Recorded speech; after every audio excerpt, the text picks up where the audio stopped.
This is Renu Yadav. Welcome to my channel Renu Yadav economics point. आज इस video में डिस्कस करेंगे मांग के नियम के बारे में। तो चलिए स्टार्ट करते हैं। जय माता दी। तो आज हम लोग स्टार्ट करने वाले हैं मांग फलन के बारे में।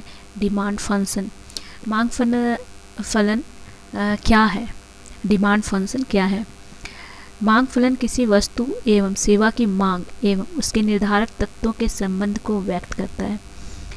मांग फलन क्या बताता है कि मांग को प्रभावित करने वाले जो तत्व हैं और मांग दोनों के बीच में जो संबंध है उसके फंक्शनल रिलेशनशिप को बताता है। तो मांग फलन ज़्यादा टफ नहीं है, बहुत इजी सा कॉन्सेप्ट है, हम लोग ईजिली समझ सकते हैं।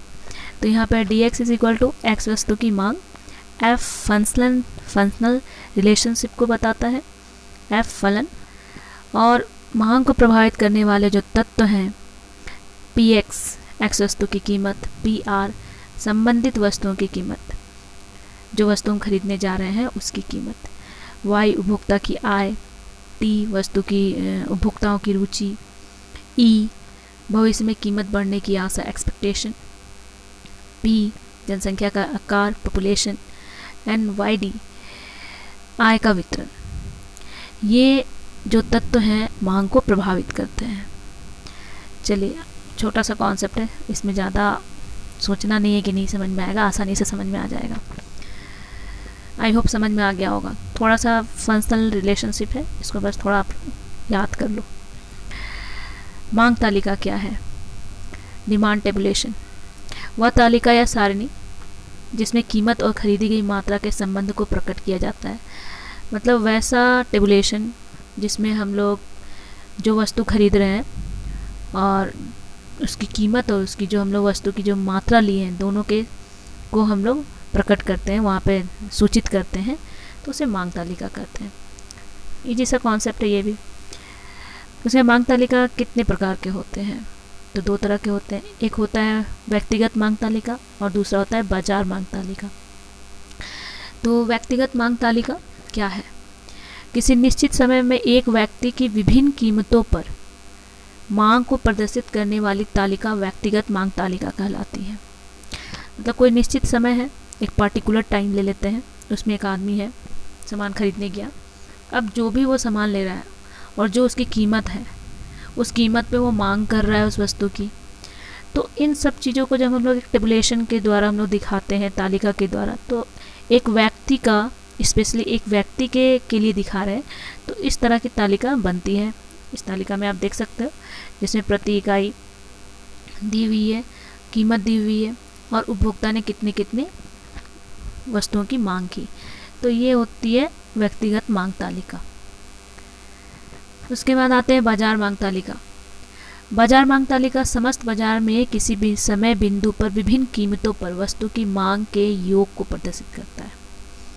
बाजार मांग तालिका क्या बताता है कि जो बाजार है उसमें जितने भी वस्तु की मांग की गई है और एक निश्चित समय में उसके सारे योग को, यानी कि मतलब योग को बताता है, जोड़ को बताता है।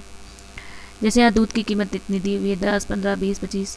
उसी तरह उपभोक्ता है तो 10 अगर कीमत है तो वो 5 लीटर ले रहा है, 15 हुई तो 4, उसके बाद 20 तो 3, फिर 25 तो 2 लीटर। उसी तरह से दूसरे उपभोक्ता ने भी दूध की कीमत को देखते हुए अपनी मांग की, तो दोनों उपभोक्ताओं की मांग को जोड़ दिया गया। तो इस तरह बाजार मांग सारणी या तालिका रेडी की जाती है। आसान सा कॉन्सेप्ट है, इसमें ज़्यादा आपको सोचना नहीं है, आसानी से समझ में आ जाएगा। आगे बढ़ते हैं। मांग वक्र क्या है? Demand curve. मांग तालिका को जब रेखा चित्र के रूप में प्रदर्शित किया जाता है तब उसे मांग वक्र कहते हैं। यानी कि जो डिमांड टेबुलेशन हम लोग बनाए उसे जब हम एक डायग्राम के थ्रू दिखाते हैं तो उसे हम लोग मांग वक्र कहते हैं, डिमांड कर्व कहते हैं। जो इस चित्र में आप देख सकते हो, हम लोग वाई एक्सिस पे लेते हैं प्राइस को, एक्स एक्सिस पे लेते हैं डिमांड को। इससे जो कर्व बनेगा वो डिमांड कर्व होगा और डिमांड कर्व डी से दिखाया जाता है। अब आते हैं मांग के नियम के बारे में। अब सिंपल सा कॉन्सेप्ट है ये भी कि एक उपभोक्ता जब बाज़ार में जाता है तो उसकी सारी जो बातें होते हैं उससे रिलेटेड, मांग से रिलेटेड, वो बिल्कुल सेम रहते हैं, उसमें किसी तरह चेंजेस नहीं होता है। तो मांग का नियम बताता है कि वस्तु की कीमत एवं वस्तु की मात्रा में विपरीत संबंध पाया जाता है। बस मांग का नियम क्या बताता है कि यहाँ पर जो वस्तु की कीमत है और वस्तु की तो जो मात्रा है उसमें विपरीत संबंध पाया जाता है, अर्थात वस्तु की कीमत बढ़ने पर वस्तु की मांग क्या हो जाती है, कम हो जाती है, और कीमत जब कम होती है तो मांग बढ़ जाती है। यही है मांग का नियम। साधारण सा शब्दों में भी कह सकते हैं, मांग का नियम एक गुणात्मक कथन है। यह नियम केवल कीमत और मांग के परिवर्तन की दिशा को बताता है। तो मांग का नियम क्या बताता है, कीमत और मांग के परिवर्तन की दिशा के बारे में बताता है। यह मांग का नियम परिवर्तन की मात्रा नहीं बता सकता है कि वो कितना परिवर्तन कर रहा है अपने मांग में, ये नहीं बता सकता है। मांग के नियम की कुछ मान्यताएं हैं, जैसा कि हम लोग जानते हैं कि हर नियम की अपनी अपनी कुछ मान्यताएं होती हैं।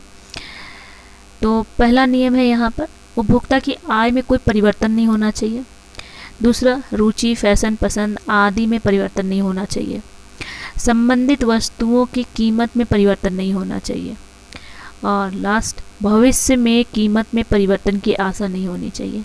तो ये मान्यताएं हैं जिसमें मांग का नियम आधारित है। तो आज तो मांग का नियम हम लोगों ने देखा।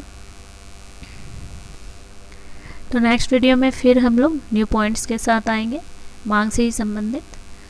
तो अगर यह वीडियो आपको पसंद आता है तो मेरे चैनल को सब्सक्राइब करें, मेरे वीडियो को लाइक करें, बेल आइकन बटन को दबाना ना भूलें। Thank you.